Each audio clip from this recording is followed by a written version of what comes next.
चार बोतल खुले बाबू रोजे के शान हो,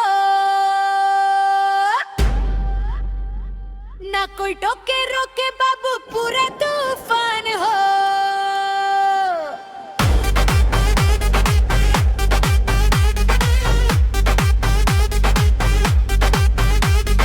कमर लचके छोरी नजरिया कचार हो, स्टेज पर से आग लगे दिल बेकरार हो। सीटी ताली बाजे में मेला बेमिसाल हो, तो हर चाल देख दिल मेरा स्लो हो जाला।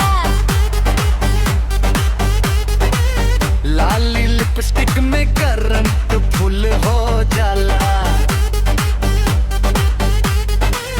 आँख मारे जब तो सिग्नल क्लियर हो जाला। डीजे छोड़े बीट त दिल कंट्रोल हो जाला।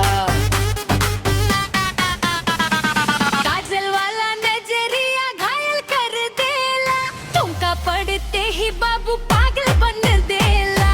हम तो बोतल खोले तू खोले मुस्कान, मिलके बन जाला आज रंगीन शाम।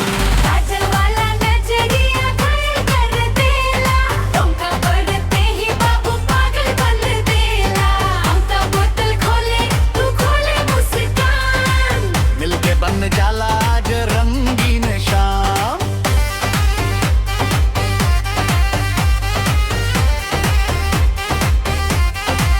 है बाबू ज्यादा उड़स मत संभल के रस, हमरा का गाँव में पूरा शहर फसल बहा से। तो हर बोतल से तेज हमर नखरा चले, एक मुस्कान में बड़े बड़े हीरो ढा जाले। नजर से नशा देनी बिना पिए चढ़ जाला।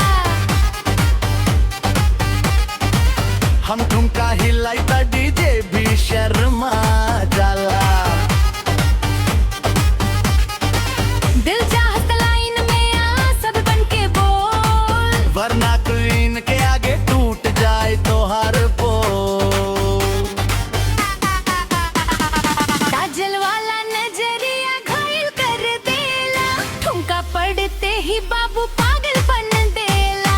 हम तो बोतल खोले तू खोले मुस्कान, मिलके बन जाला आज रंगीन शाम।